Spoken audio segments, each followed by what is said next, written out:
te parler d'un livre en 5 minutes qui a 336 pages, ça sera difficile. Mais tu y arriveras. Mais oui.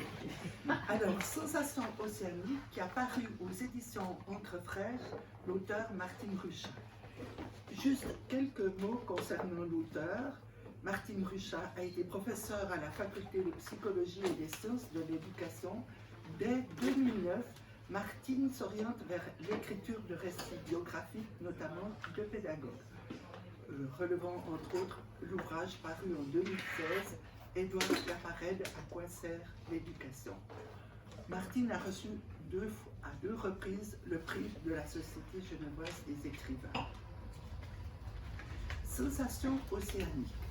Dans cet ouvrage, Martine s'est penchée sur la relation épistolaire entre Romain Rolland, 1866-1944, et Hélène de Quay,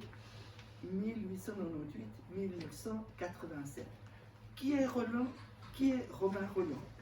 Mythifié par un petit nombre et oublié du grand public, Romain Rolland est un pacifique engagé, musicologue, écrivain, prix Nobel de littérature, figure incontournable de la première moitié du XXe siècle.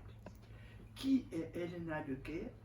C'est une jeune comédienne américaine devenue plus tard traductrice et conférencière. Leur relation épistolaire compte pas moins de 1500 lettres écrites entre 1913 et 1940, conservées pour la plupart à la Bibliothèque nationale de France. Ces lettres ont inspiré le récit Sensation océanique. On y suit les fluctuations d'un amour essentiellement de papier, même si les amants se sont rencontrés à plusieurs reprises entre Paris, Genève et Montreux.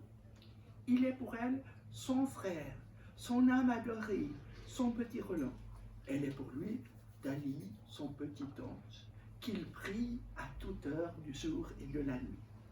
Ce récit couvre la période qui va de 1912 à 1924 de la vie de deux amants qui se soutiennent et s'aiment plus souvent à distance qu'en présence l'un de l'autre.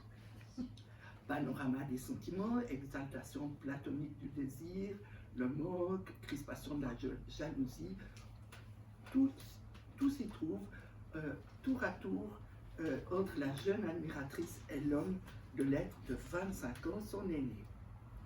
Martine a privilégié plusieurs axes d'écriture, mais surtout la relation entre un homme et une femme engagés intellectuellement et socialement, mais qui divergent sur plusieurs points.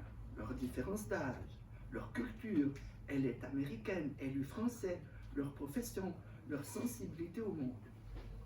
À relever constamment dans ce livre, et c'est très intéressant, le contexte politique et la guerre 14-18. Le titre, Sensation océanique. Le choix de ce titre renvoie à un concept inventé par Romain Rolland à la fin des années 1920. Le sentiment océanique se rapporte à l'impression ou la volonté de se ressentir en unité avec l'univers ou avec ce qui est plus grand que nous. Ce beau titre, Sensation océanique, est évocateur pour cet amour romanesque qui est décrit par Helena de Quay dans une de ses lettres comme un amour qui va au-delà de la matérialité, par transmission des pensées. Et je vais juste vous lire un petit passage qui illustre ce propos. Voilà ce qu'elle dit. Ce serait une chose merveilleuse et exquise si on pouvait apprendre à communiquer son amour avec intelligence, chacun sentant la présence et la pensée de l'autre. Nous pourrions avoir des heures spéciales. Commentaire de Martine. Elle se réjouit de ce phénomène de transmission de pensée qui permettrait de communiquer son amour. Constamment, elle cultive ce lien instantané avec Rolland. Elle suit sa pensée et même ses affections. Oui, ce livre est le résultat d'un travail très important sur des archives épistolaires. Aucun fait n'est inventé. C'est le récit d'un amour intense et singulier, le portrait d'une femme émancipée et passionnée. Je vous lis encore un tout petit passage. Voilà ce qu'elle dit. nous sommes dans les années 1920. Elena souhaite que la société change, que les femmes ne soient plus éduquées à cultiver seulement leur charme, qu'elles ne soient pas tenues en laisse, qu'elles puissent aller partout comme des citoyennes du monde. Pourtant, il faut aussi, selon elle, que les femmes puissent inonder le monde de l'amour vibrant qu'elles ont au fond d'elles-mêmes. Être des amantes de tous les hommes qui manquent de tendresse. Voilà ce qu'elle voudrait être, l'amante d'un homme qui manque de tendresse. Surpris par cette déclaration, Roland se demande si cette femme n'aurait pas perçu chez lui ce mode et s'il n'y aurait pas eu transmission de pensée.